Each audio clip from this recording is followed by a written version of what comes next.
ব্রাজিলের বর্তমানে আসলে যেটা প্রয়োজন দলটাকে ম্যানেজ করা, প্লেয়ারদেরকে ম্যানেজ করে এক সুতোয় গাঁথা, এইটা শুধুমাত্র কার্লো আনচেলত্তি করতে পারবে এবং কার্লো আনচেলত্তি দায়িত্ব পাওয়ার সাথে সাথে কিন্তু কাজ শুরু করে দিছে। হ্যালো ভাই ব্রাদার, কি অবস্থা সবার? আশা করি সবাই ভালো আছে, কারণ গতকালকে কিন্তু অফিসিয়ালি কার্লো আনচেলত্তি ব্রাজিলের কোচ হয়ে গেছে। সো এতদিন আমরা একটা জিনিস নিয়ে চিন্তায় ছিলাম যে কোচ কার্লো আনচেলত্তি কি শেষ পর্যন্ত ব্রাজিলে আসবে নাকি আগের বারের মতন আসবে না। সো ফাইনালি কিন্তু কার্লো আনচেলত্তি ব্রাজিলে আসছে, ব্রাজিলের সাথে কার্লো আনচেলত্তির ডিলটা ডান হয়ে গেছে। তো কার্লো আনচেলত্তি ব্রাজিলের কোচ হবে কিনা এই চিন্তাটা আমাদের শেষ হয়েছে, কিন্তু এখন নতুন করে আরেকটা চিন্তার সৃষ্টি হয়েছে। সবাই একটা জিনিস নিয়ে চিন্তা করতেছে যে কার্লো আনচেলত্তি কি আসলে সফল হতে পারবে? মানে রিয়াল মাদ্রিদের হয়ে তো কার্লো আনচেলত্তি এই মৌসুমে অনেকটা ব্যর্থ হয়েছে বলা যায়। সো কার্লো আনচেলত্তি কি ব্রাজিলে এসে সফল হইতে পারবে? ব্রাজিলকে নিয়ে কি তাদের কাঙ্ক্ষিত সেই হেক্সা মিশনটা পূরণ করতে পারবে? ভাই, হেক্সা মিশন অনেক দূরের ব্যাপার, সেটা আলাদা ব্যাপার। কিন্তু এই যে একটা সংশয় সৃষ্টি হয়েছে যে কার্লো আনচেলত্তি ব্রাজিলে এসে কি সফল হইতে পারবে কিনা। কার্লো আনচেলত্তি তো এই মৌসুমে মাদ্রিদের হয়ে তেমন কিছুই করতে পারে নাই, তাহলে ব্রাজিলে এসে কি আসলেই সফল হইতে পারবে? দেখেন ভাই, এই কথাটা আসলে যারা বলছে বা যারা আপনাদের মাথার মধ্যে ঢুকাইছে, সর্বপ্রথম তাদের ফুটবলীয় জ্ঞান নিয়ে আমার একটা প্রশ্ন থেকেই যায়, সেটা যেই হোক।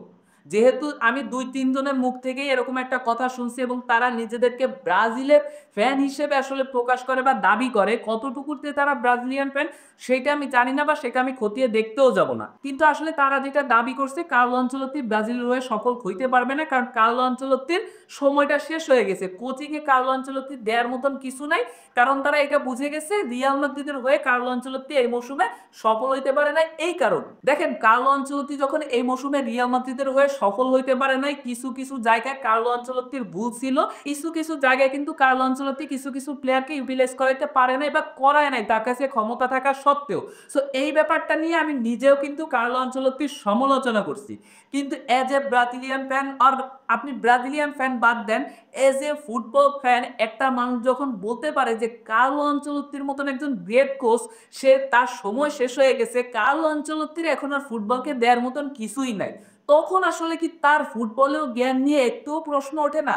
কিংবা সে আসলে কোন বিবেকে, বা সে বলতে তারা আর কি যে কয়েকজনই বলতেছে বা যারাই বলতেছে, সে ব্রাজিলিয়ান সাপোর্টার হোক আর আর্জেন্টিনার সাপোর্টার হোক সেটা ভিন্ন বিষয়, কিন্তু যারা আসলে বলতেছে যে কার্লো আনচেলত্তির ফুটবলকে দেওয়ার মতো না কিছু নাই, তাদের ফুটবলীয় জ্ঞান কতটুকু লোপ পাইছে বা কতটুকু কমে গেছে বা ছিলও কিনা আদৌ, এইটা নিয়ে কিন্তু এখন একটা সন্দেহ সৃষ্টি হয়েছে। সেটা আমার মনের মধ্যে যেমন যেমন সৃষ্টি হয়েছে, আমি বিশ্বাস করি আপনাদের কাছেও।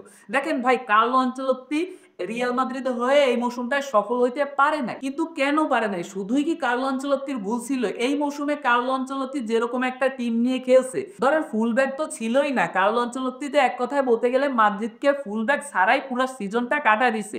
ইভেন বিভিন্ন সময় সিবিও ছিল না ইনজুরির কারণে, রাউল এসেন্সিওকে কিন্তু প্রমোট করছে, তাকে দিয়ে পারফরমেন্স করাইছে।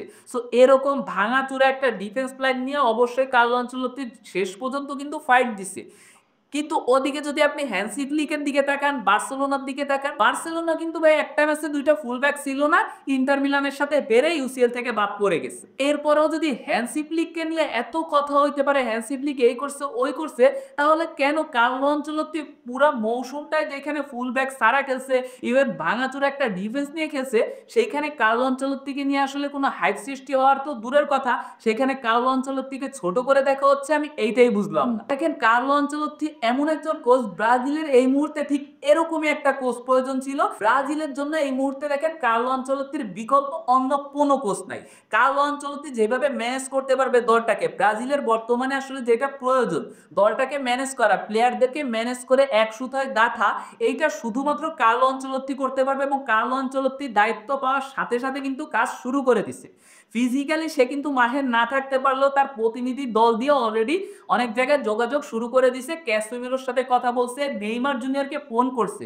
যদিও আসলে ফুটবলীয় বিষয় নিয়ে ওখানে হয়তোবা কথা হয় নাই, তবে সে কিন্তু স্পষ্ট করে দিছে যে নেইমার জুনিয়রই 2026 বিশ্বকাপে ব্রাজিলের এবং কার্লো আনচেলত্তির প্রধান অস্ত্র থাকবে, তাকে ঘিরেই আসলে প্ল্যান সাজানো হবে। ওদিকে ক্যাসিমিরোর সাথে কথা বলছে, ক্যাসিমিরোকে হয়তোবা ব্রাজিলের ক্যাপ্টেন বানানো হবে। অ্যান্থনির ডিটেলস চাইছে, অ্যান্থনিকে নিয়েও কিন্তু সে প্ল্যান করতেছে। সো দায়িত্ব পাওয়ার একদিনের মাথায় এত এত কিছু করে ফেলছে, প্রত্যেকটা প্লেয়ারের সাথে সম্পর্ক ভালো করার চেষ্টা করতেছে, যেইটা আসলে দরকার প্রত্যেকটা প্লেয়ারকে এক সুতোয় গাঁথা, সেইটার চেষ্টা কিন্তু অলরেডি কার্লো আনচেলত্তি শুরু করে দিছে।